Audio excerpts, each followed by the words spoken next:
Assalamualaikum warahmatullahi wabarakatuh. Perkenalkan, nama saya Kaisar Laswan. Saya mahasiswa STEM Negeri Bengkalis. Kali ini saya akan membuat video guna untuk memenuhi ujian akhir semester mata kuliah Hukum Perdata. Berikut saya buat video rangkuman hukum perdata. Yang pertama, pengertian hukum perdata. Istilah dan pengertian hukum perdata pertama kali diperkenalkan oleh Profesor Djoyoudiguno sebagai terjemahan dari Burgerlijkrecht, yaitu segala hukum pokok yang mengatur kepentingan-kepentingan perseorangan.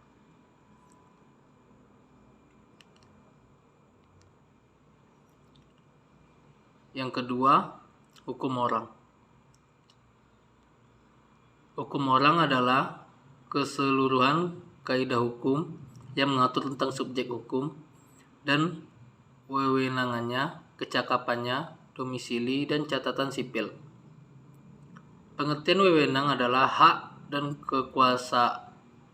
kekuasaan dari seseorang untuk melakukan perbuatan hukum.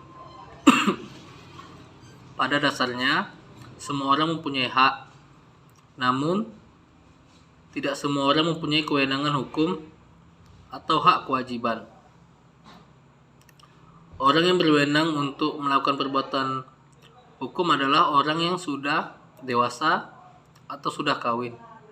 Sedangkan faktor mempengaruhi seseorang dalam melakukan perbuatan hukum adalah kebangsaan, umur, jenis kelamin, kedudukan tertentu, kelakuan, dan domisili.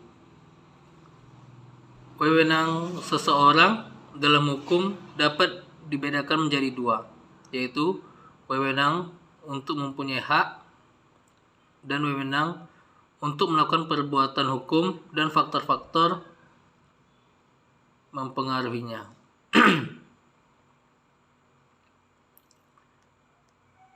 Yang ketiga, hukum pengertian. Hukum perkawinan.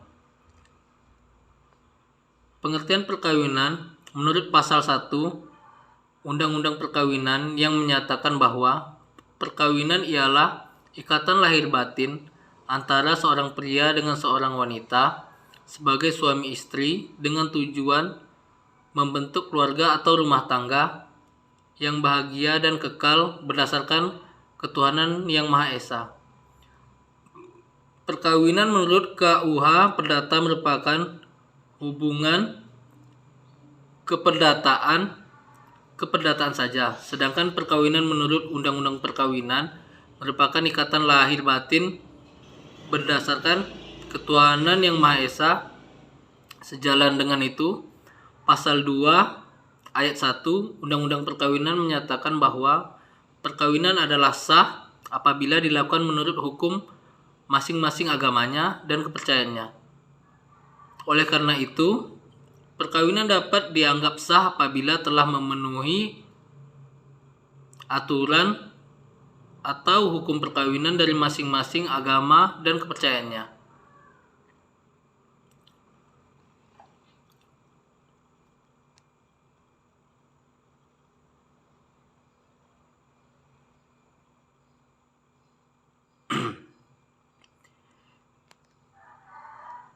Yang keempat, hukum keluarga. Hukum keluarga berasal dari terjemahan kata family rights atau law of family. Istilah keluarga dalam arti sempit adalah orang seisi rumah, anak dan istri, sedangkan arti luasnya keluarga berarti sanak saudara atau anggota kerabat terdekat. Ruang lingkup hukum keluarga. Setelah kita mengetahui apa pengertian hukum keluarga, maka dapat kita ketahui bahwa apa-apa saja ruang lingkup dalam hukum keluarga.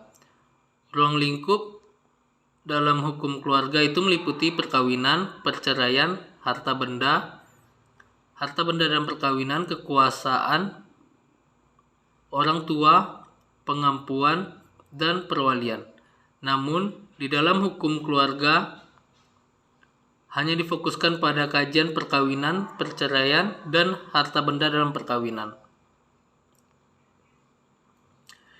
Yang kelima, hukum benda. Benda dalam arti yuridis pada pasal 499 KUH Perdata adalah segala hal yang dapat dijadikan sebagai objek gak milik, benda sebagai objek berlawanan dengan subjek dalam hukum yang mana merupakan pelaku atau badan hukum yang sedang berperkara. Dalam KUH Perdata, untuk bentuk benda sebagai objek itu dapat hanya meliputi benda yang berwujud saja. Namun, barang yang tidak berwujud pun termasuk ke dalam kebendaan sebagai objek hukum. Meskipun sebagian besar pasal-pasal dalam buku IIKUH Perdata mengatur mengenai benda yang dalam arti berwujud. Yang keenam, hukum perikatan. Pengertian hukum perikatan adalah himpunan peraturan-peraturan yang dibuat oleh pihak tertentu atau yang memiliki haknya untuk membuat peraturan-peraturan tersebut, bisa negara atau pemerintah secara resmi melalui lembaga-lembaganya, untuk mengatur tingkah laku manusia dalam masyarakat. Yang ketujuh, wan prestasi. Wan prestasi merupakan hal yang tidak asing bagi dunia bisnis. Menurut bahasa Belanda, wan prestasi berarti tidak terpenuhinya kewajiban dalam suatu perikatan.